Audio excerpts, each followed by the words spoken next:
வெறும் 26 வேகன்சி தான் வந்திருக்கு. அதாவது போன வருஷம் வந்த வேகன்சில பாதிக்கும் குறைவான வேகன்சி தான் இந்த வருஷம் லிஸ்ட் பண்ணியிருக்காங்க. பல லட்சம் போட்டியாளர்கள் வந்து அரசு தேர்வுக்காக, குறிப்பா குரூப் 1 தேர்வுக்காக வெளியில படிச்சுக்கிட்டு இருக்காங்க.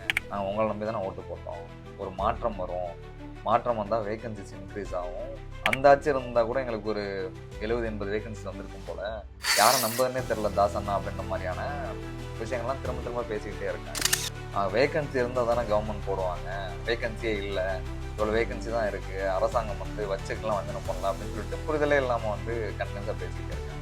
ஏன் டிஎஸ்பி போஸ்ட்டே கால் ஃபார் பண்ணல? தமிழ்நாட்டில் போலீஸ் வந்து சர்ப்ளஸாக இருக்காங்களா அப்படின்ற ஒரு கேள்வி இருக்குது. அதே மாதிரி இப்போ சமீபத்தில் ஒரு ஸ்பெஷலாக ஒரு ஸ்கீம் அவங்க வந்து அரசாங்கம் கொண்டு வந்திருக்காங்க, சிங்கப்பெண் அதிரடிப்படை. அந்த வெள்ளை அறிக்கையிலேயே அரசு வேலைக்கு தயாராகிற நபர்களை காலி பண்ணுற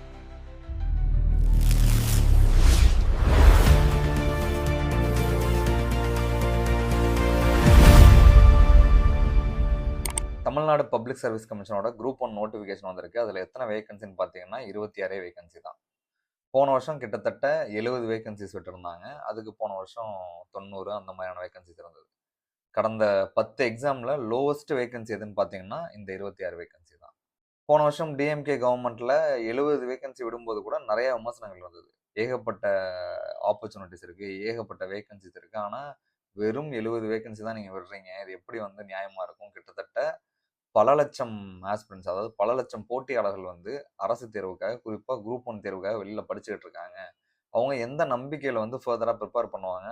அவங்கள பயங்கரமாக இந்த விஷயங்கள் வந்து டிமோட்டிவேட் பண்ணாதா அப்படின்னு சொல்லி நிறைய விமர்சனங்கள் இருந்தது. இப்போ வெறும் 26 வேகன்சி தான் வந்தது. அதாவது போன வருஷம் வந்த வேகன்சியில் பாதிக்கும் குறைவான வேகன்சி தான் இந்த வருஷம் லிஸ்ட் பண்ணியிருக்காங்க. அது வந்து ஒரு மிகப்பெரிய கான்ட்ரடிக்ஷன். எப்படி இவ்வளோ கம்மியாச்சு வேகன்சி அப்படின்ற கேள்வி எல்லார் மத்தியிலையும் இருக்கு. என்ன விஷயம்னா, சோஷியல் மீடியாவில் நம்ம பார்க்கும்போது நிறைய போட்டித் தேர்வுக்கு தயாராகிற மாணவர்கள் எல்லாருமே வெளிப்படையாக வீடியோ போட ஆரம்பிச்சிட்டாங்க. நாங்கள் உங்களை நம்பி தானே ஓட்டு போட்டோம், ஒரு மாற்றம் வரும், மாற்றம் வந்தால் வேகன்சிஸ் இன்க்ரீஸ் ஆகும், எங்கெல்லாம் வேலை கிடைக்கும் அப்படின்ற நம்பிக்கையில் நாங்கள் ஓட்டு போட்டோம். ஆனால் இங்கே என்ன நடந்திருக்குன்னா அப்படியே கான்ட்ராக்டரே நடந்திருக்கு. அந்த ஆட்சி இருந்தால் கூட எங்களுக்கு ஒரு 70, 80 வேகன்சிஸ் வந்திருக்கும் போல. இப்போ வெறும் 26 வேகன்சி வச்சுட்டு நாங்கள் என்ன போட்டி போடுறது? ரொம்ப டீமோட்டிவேட்டிங்காக இருக்குது. யாரை நம்புறதுன்னே தெரியல தாஸ் அண்ணா அப்படின்ற மாதிரியான விஷயங்கள்லாம் திரும்ப திரும்ப பேசிக்கிட்டே இருக்காங்க. இப்போ டிஎன்பிஎஸ்சி ஆஸ்பிரன்ஸ் அவங்களோட பிரச்சனையை பேசும்போது, அவங்களோட மனக்குமுறல சொல்லும்போது நிறைய கமெண்ட்ஸ் என்ன வருதுன்னா, வேகன்சி இருந்தால் தானே கவர்மெண்ட் போடுவாங்க, வேகன்சியே இல்லை, இவ்வளோ வேகன்சி தான் இருக்குது, அரசாங்கம் வந்து வச்சுக்கலாம் வஞ்சனம் பண்ணலாம் அப்படின்னு சொல்லிட்டு புரிதலே இல்லாமல் வந்து கண்டினியூஸாக பேசிக்கிட்டே இருக்காங்க. வேகன்சி வந்து அரசாங்கத்தில் இல்லையா அப்படின்னா எக்கச்சக்கமான வேகன்சிஸ் இருக்கு. இன்னைக்கு வெள்ளை அறிக்கை வந்து சிடிஆர் நிர்மல்குமார் வெளியிட்டிருக்காரு. அது எதோட வெள்ளை அறிக்கைன்னு பார்த்தீங்கன்னா, டான்ஜெட்கோட வெள்ளை அறிக்கை. அதில் அவர் என்ன சொல்றாருன்னா, ஆல்மோஸ்ட் 50,000க்கும் மேற்பட்ட வேகன்சிஸ் வந்து டிஎன்இபியில் ஃபில் பண்ணாமல் இருக்குது. அதாவது டான்ஜெட்கோல ஃபில் பண்ணாமல் இருக்குது. அது வந்து ஒரு மிகப்பெரிய பிரச்சனையாக இருக்குது அப்படின்ற விஷயத்த சொல்லியிருக்காரு. டான்ஜெட்கோ அப்படின்ற ஒரே ஒரு டிபார்ட்மெண்ட்டில், ஒரு துறையில் இவ்வளோ வேகன்சிஸ் இருந்தால் தமிழ்நாடு முழுக்க அரசு பணிகளில் எவ்வளோ வேகன்சிஸ் இருக்கும் அப்படின்றது ஒரு அடிப்படையான கேள்வி. அதே மாதிரி இன்னொரு விஷயம் இதில் இந்த நோட்டிஃபிகேஷனில் மிகப்பெரிய பிரச்சனை என்னன்னா, ஒரு டிஎஸ்பி போஸ்ட் கூட கால் ஃபார் பண்ணல. ஏன் டிஎஸ்பி போஸ்ட்டே கால் ஃபார் பண்ணல? தமிழ்நாட்டில் போலீஸ் வந்து சர்ப்ளஸாக இருக்காங்களா அப்படின்ற ஒரு கேள்வி இருக்குது. அதே மாதிரி இப்போ சமீபத்தில் ஒரு ஸ்பெஷலாக ஒரு ஸ்கீம் ஒன்று வந்து அரசாங்கம் கொண்டு வந்திருக்காங்க, சிங்கப்பெண் அதிரடிப்படைன்ட்டு. அதில் எக்ஸிஸ்டிங் டிஎஸ்பிஎஸ் தான் எடுத்து சிங்கப்பெண் அதிரடிப்படையில் போட்டிருப்பாங்க. அப்போ நேச்சுரலி அங்கே வந்து வேகன்சிஸ் வந்து அரைஸ் ஆகிருக்கும். அதே மாதிரி கடந்த 2, 3 வருஷமா ஏகப்பட்ட பேர் வந்து தமிழ்நாடு கவர்மெண்ட்லேருந்து ரிட்டையர் ஆகிட்டே இருக்காங்க. அது ஒரு ஃபினாமினா மாதிரி. ஏன்னா ரிட்டையர்மெண்ட் ஏஜை வந்து 58லேருந்து 60 மாற்றினாங்க. அதனால ஒரு பெரிய ஒர்க் ஃபோர்ஸ் வந்து வருஷம் வருஷம் ரிட்டையர் ஆகிட்டே இருக்காங்க. இப்போ நீங்கள் போன மே மாதம், ஜூன் மாதம் பார்த்தீங்கன்னா, அந்த அரசு வேலையில் இருக்கவங்கலாம் தெரியும், எக்கச்சக்கமான ரிட்டையர்மெண்ட் ஃபங்க்ஷன் வந்து அட்டன் பண்ணியிருப்பாங்க. ஏன்னா அவ்வளோ பேர் ரிட்டையர் ஆகிட்டே இருக்காங்க. இங்கே அந்த கவர்மெண்ட் இன்ஸ்டிடியூஷன்ஸ் வந்து மேன் பவர் இல்லாமல் தவிச்சுக்கிட்டு இருக்காங்க. ஏகப்பட்ட வேகன்சிஸ் வந்து இங்கே பெண்டிங்காக இருக்குது. ஸோ அடிப்படையாக நம்ம புரிஞ்சுக்க வேண்டியது, இங்கே வேகன்சிஸே இல்லை, வேகன்சிஸ் ரொம்ப கம்மியாக இருக்குது அப்படின்னு யாராவது ப்ரொபகண்டா பண்ணாங்கன்னா, அது வந்து முழுக்க முழுக்க போய் இங்கே ஏகப்பட்ட வேகன்சிஸ் இருக்குது, அரசாங்கம் அதை ஃபில் பண்ண தயங்குறாங்க அப்படின்றது தான் ஃபேக்ட். ஏன் அரசாங்கம் ஃபில் பண்ண தயங்குறாங்க அப்படின்னா, நிரந்தர ஊழியர்கள் வந்து அரசாங்கத்துக்கு பெரிய செலவாக அவங்க கருதுறாங்க. அதை ஏன் அவங்க செலவாக கருதுறாங்க? அரசாங்கத்தோட பார்வை ஏன் அப்படி இருக்குது? இந்த அரசாங்கம் அதை எப்படி பார்க்குது அப்படின்றத நம்ம இதை ஃபர்தராக பார்த்துடலாம். என்ன விஷயம்னா, நிரந்தர தொழிலாளர்கள் எடுக்கிறத அரசு வந்து சுமையாக கருதுது. இதை வந்து நான் சொல்லலை.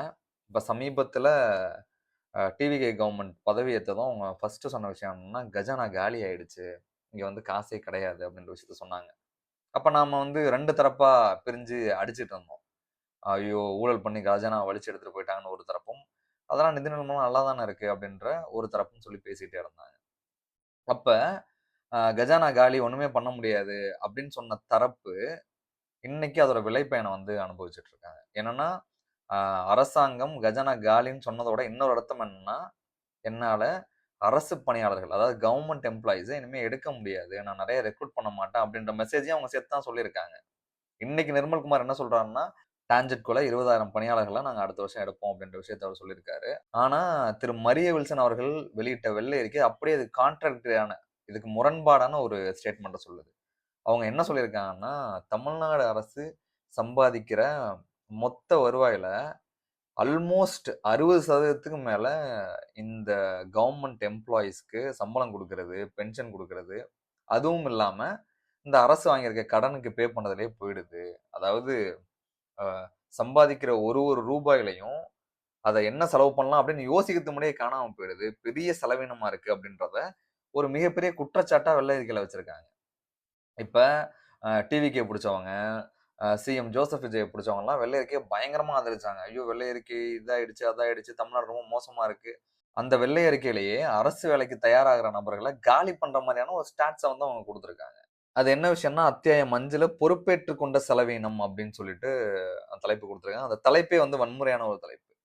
அதுல என்னவா அவங்க காட்டுறாங்கன்னா, பொறுப்பேற்றுக் கொண்ட செலவீனம் மற்றும் வளர்ச்சி முடக்கம் அப்படின்னு சொல்றாங்க. இந்த பொறுப்பேற்றுக் கொண்ட செலவீனம் அப்படின்னு அவங்க சொல்றது, கவர்ன்மென்ட் எம்ப்ளாயீஸ் குடுக்குற சம்பளம், பென்ஷனு மற்றும் அரசு வாங்கியிருக்க கடனுக்கான வட்டி. அரசு வாங்கியிருக்க கடனுக்கான வட்டிய கூட நம்ம ஏத்துக்கலாம்னு வச்சுக்கோங்களேன். அது வந்து வளர்ச்சிய முடக்குது அப்படின்னு சொல்லிட்டு. அரசு ஊழியர்களுக்கு சம்பளம் குடுக்கிறதுனால வளர்ச்சி முடங்குது அப்படின்ற விஷயத்த அவங்க பேசியிருக்காங்க. அதாவது அவங்க என்ன சொல்லியிருக்காங்கன்னா, 2021, 22ல 60,630 கோடியா இருந்த சம்பள பில்லுன்றது 2025, 26ல 83,320 கோடியா இன்கிரீஸ் ஆயிடுச்சு. அதாவது பழைய அரசு பெரும்பான்மை ரெவென்யூவ அரசு ஊழியர்களுக்கு சம்பளம் குடுத்தே அழிச்சுட்டாங்க அப்படின்ற மாரியான ஒரு குற்றச்சாட்டா தான் வச்சிருக்காங்க. அதே மாரி அடுத்த கட்டமா அவங்க என்ன சொல்லியிருக்காங்கன்னா, நெறைய ஓய்வூதியத்துல வந்து நெறைய காசு போயிடுது. இது வந்து நான் வெளியிலேருந்து எதுவும் எடுத்து பேசல. இது வந்து வெள்ளை அறிக்கையில இருக்க விஷயம். ஸோ இந்த அரசு, அதாவது புதுசா அமைஞ்ச டிவிகே அரசு, அரசு ஊழியர்களுக்கு குடுக்குற சம்பளத்த செலவா பாக்குது. அப்படி பார்க்க முடியுமா அப்படின்னா, 100% பார்க்க முடியாது. ஒரு அரசு வேலை அப்படின்றது, அரசு ஊழியர்களுக்கு சம்பளம் அப்படின்றது, இந்த ஒட்டுமொத்த கட்டமைப்ப ரன் பண்றதுக்கான ஒரு ஃபியூவலா தான் பார்க்க முடியும். நம்ம வந்து ஒரு பைக் வாங்கிட்டு, அதுக்கு பெட்ரோல் போடுறது வந்து வீண் செலவு அப்படின்னு நெனச்சோம்னா, அது வந்து அர்த்தமே கிடையாது. அதுல லாஜிக்கே கிடையாது. நாம அரசு அப்படின்றத லாபத்துக்காக நடத்தல. இது வந்து பிரைவேட் கம்பெனி கிடையாது. ஸோ, இந்த அரச ரன் பண்றதுக்கு, ஒரு வெல்ஃபேர் கவர்ன்மெண்ட்ட ரன் பண்றதுக்கான ஃபியூவலா சம்பளத்த நம்ம குடுத்து தான் ஆகணும். அத வந்து வீண் செலவு, அது வந்து தேவையில்லாத செலவு அப்படிலாம் யோசிச்சோம்னா, அது எங்க எடுத்துட்டு போகும் அப்படின்னா, கான்ட்ராக்சுவலைசேஷனுக்கு எடுத்துட்டு போகும். இப்ப அடுத்த கட்டமா இந்த வெள்ளை அறிக்கைப்படி நம்ம பார்த்தோம்னா, அரசு என்ன முடிவு பண்ணும் அப்படின்னா, அரசு ஊழியர்கள் எதுக்கு இத்தன பேர் நம்ம வச்சுக்கணும்? ஏன்னா, இந்த வெள்ளை அறிக்கையிலே அவங்க என்ன சொல்லியிருக்காங்கன்னா, பழைய கவர்ன்மென்ட் இதுக்கு முன்னாடி இருந்த ஆட்சியாளர்கள் எய்டட் இன்ஸ்டிடியூஷன்ஸ்லேருந்து தமிழ்நாடு கவர்ன்மென்ட்க்குள்ள நெறைய பேர கூட்டு வந்துட்டாங்க. அதனால எக்கச்சக்கமா வந்து செலவு ஆயிடுச்சு. சம்பள பில் வந்து கூடிடுச்சு. அதே மாரி பே கமிஷன் போடுவான்ல சென்ட்ரல் கவர்ன்மென்ட். பே கமிஷன் போடும்போது சம்பள பில் இன்கிரீஸ் ஆகுது. அதாவது பே கமிஷன் 10 வருஷத்துக்கு ஒரு தடவ போடுறான். 10 வருஷத்துக்கு ஒரு தடவ தான் சம்பளத்த வந்து இன்கிரீஸே பண்ணுது மத்திய அரசு. அதுக்கு ப்ரோ ரேட்டா பேசிஸ்ல மாநில அரசுகள் வந்து சம்பளத்த இன்கிரீஸ் பண்றாங்க. அது ஒரு பெரிய பிரச்சனையா சொல்லியிருக்காங்க. திடீர்னு சம்பளம் ஏத்தி விட்டுர்றாங்க. அதனால நாங்களும் சம்பள பில்ல வந்து இன்கிரீஸ் பண்ண வேண்டியதா இருக்கு. இதெல்லாம் பெரிய பிரச்சனை அப்படின்னு சொல்லிட்டு. அதாவது விலைவாசி வந்து கன்டினியூஸா உயர்ந்துகிட்டே இருக்கு. அதுக்கு ஏத்த மாரி சம்பளம் உயரணும் அப்படின்றதெல்லாம் ரொம்ப பேசிக்கான கான்செப்ட் தான். அதெல்லாம் வந்து ஒரு பெரிய குற்றச்சாட்டா வச்சிருக்காங்க. ஏன்னா ஒரு என்ட்ரி லெவல்ல இருக்க ஒரு எம்ப்ளாயி 18,000, 19,000, 20,000 சம்பளம் வாங்குறாருன்னா, அவர் சாவர வரைக்கும் வந்து 20,000 சம்பளம் வாங்க முடியாது. ஆ அவரோட சர்வீஸ்க்கு ஏத்த மாரி அவரோட சம்பளம் வந்து இன்கிரீஸ் ஆகணும். அதெல்லாம் ரொம்ப அடிப்படை. அதெல்லாம் வந்து இதுல ஒரு பெரிய பிரச்சனையா பேசியிருக்காங்க. ஸோ இந்த வெள்ளை அறிக்கை எத நோக்கி இந்த அரசு எடுத்துட்டு போகுது அப்படின்னா, கான்ட்ராக்சுவலைசேஷன். இந்த வேஜ் பில்ல குறைங்க. அதாவது இந்த சம்பள கணக்கு இருக்குல்ல, அத டோட்டலா குறைங்க. எப்படியாவது வந்து இங்க இருக்க ரெக்ரூட்மெண்ட்ட கம்மி பண்ணி, ஊழியர்கள வந்து கான்ட்ராக்சுவலைசேஷனா மாத்தி, ஆ அந்த மாரி மாத்துனா மட்டும் தான் அரசோட வருமானம்ன்றது நாம கேபிட்டல் எக்ஸ்பெண்டிச்சருக்கு பயன்படுத்த முடியும். அதாவது வளர்ச்சியை நோக்கி எடுத்துட்டு போக முடியும் அப்படின்னு சொல்லிட்டு இந்த வெள்ளை அறிக்கை சொல்லுது. ஸோ இந்த வெள்ளை அறிக்கையை ஆதரிக்கிற நபர்கள் ஆ, நம்மள பாதிக்கிற விஷயத்தையும் இது ப்ரொப்போஸ் பண்ணிருக்கு அப்படின்றத புரிஞ்சுக்கணும். ஏன்னா இது டிஎம்கே கார்னர் பண்றதுக்காக பயன்படுத்தலாம். தமிழ்நாடு இவ்வளோ கடன் இருக்கு. அதனால தான் வந்து வளர்ச்சி திட்டங்கள செயல்படுத்த முடியல. அதனால தான் வந்து என்னோட வாக்குறுதிகள செயல்படுத்த முடியல அப்படின்றத தாண்டி, அ ஒட்டுமொத்தமா பல ஆஸ்பிரண்ட்ஸோட கனவையும் இது வந்து ஒழிக்கிறதுக்கான ஒரு செயல் திட்டத்தோட தான் அது வந்திருக்கு. ஸோ சமீபத்தில வந்து டிஎன்பிஎஸ்சி குரூப் 1 வேக்கன்சி அப்படின்றது ஒரு அலாரம் தான் எல்லாருக்குமே. அது வந்து ஒரு அபாய மணியா தான் நம்ம பார்க்க முடியும். ஏன்னா இந்த அரசு சம்பளத்த வீண் செலவினமா பார்க்குது. வீண் செலவினமா தான் சொல்லியும் இருக்காங்க. இவங்கலாம் நம்ம கேள்வி கேட்காம அவங்க போக்குல விட்டுட்டே இருந்தோம்னா, ஃபர்தரா வந்து எல்லாத்தையும் பிரைவேடைஸ் பண்றதுக்கும், எல்லாத்தையும் கான்ட்ராக்சுவலைசேஷனா விடுறதுக்குமான வாய்ப்பு இருக்கு. ஏன்னா, இங்க பல லட்சம் பேர் வந்து காம்படிட்டிவ் எக்ஸாம்க்காக ப்ரிப்பேர் ஆயிட்டு இருக்காங்க. அவங்க எல்லாரையும் பாதிக்கிற ஒரு விஷயத்த இவங்க 100% செய்யறதுக்கான வாய்ப்புகள் இருக்கு. நம்ம அந்த வெள்ளை அறிக்கை எப்படி பார்த்தா. ஸோ இதுலேருந்து நம்ம புரிஞ்சுக்க வேண்டிய விஷயம் என்னன்னா, அரசாங்கம் வெள்ளை அறிக்கை மூலமா இங்கே ஒரு கிளாரியன் கால குடுத்துருக்காங்க.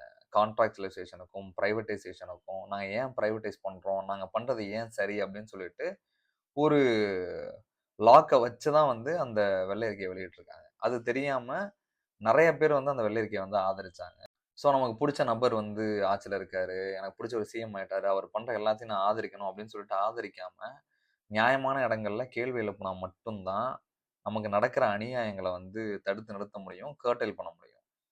ஸோ அப்படியே கண்மூடித்தனமா ஆதரிக்காம, நடக்கிற ஒவ்வொரு விஷயத்தையும் கேள்வி எழுப்ப வந்து முயற்சி பண்ணுவோம். ஸோ இன்னைக்கு வெளியிடப்பட்டிருக்க 26 வேக்கன்சி அப்படின்றது, இங்க இருக்க ஒவ்வொரு டிஎன்பிஎஸ்சி ஆஸ்பிரண்ட்டுக்கும் இழைக்கப்பட்ட துரோகம். அந்த துரோகத்த இந்த அரசு பண்ணியிருக்கவே கூடாது. ஏன்னா, இங்க இருக்க எல்லா கவர்மெண்ட் எக்ஸாம் ப்ரிப்பேர் ஆகுற ஆஸ்பிரண்ட்டும் வளைச்சு, வளைச்சு உங்களுக்கு ஓட்டு குடுத்துருக்காங்க. நீங்க ஆட்சிக்கு வந்தா அவங்க வாழ்க்கையில மிகப்பெரிய மாற்றம் நடக்கும்னு நம்பி உங்கள உட்கார வச்சிருக்காங்க. அவங்களுக்கு ஒரு மிகப்பெரிய துரோகத்த நீங்க இழைச்சிறவே கூடாது. கண்டிப்பா இந்த வேக்கன்சிய இன்கிரீஸ் பண்ணியே ஆகணும்.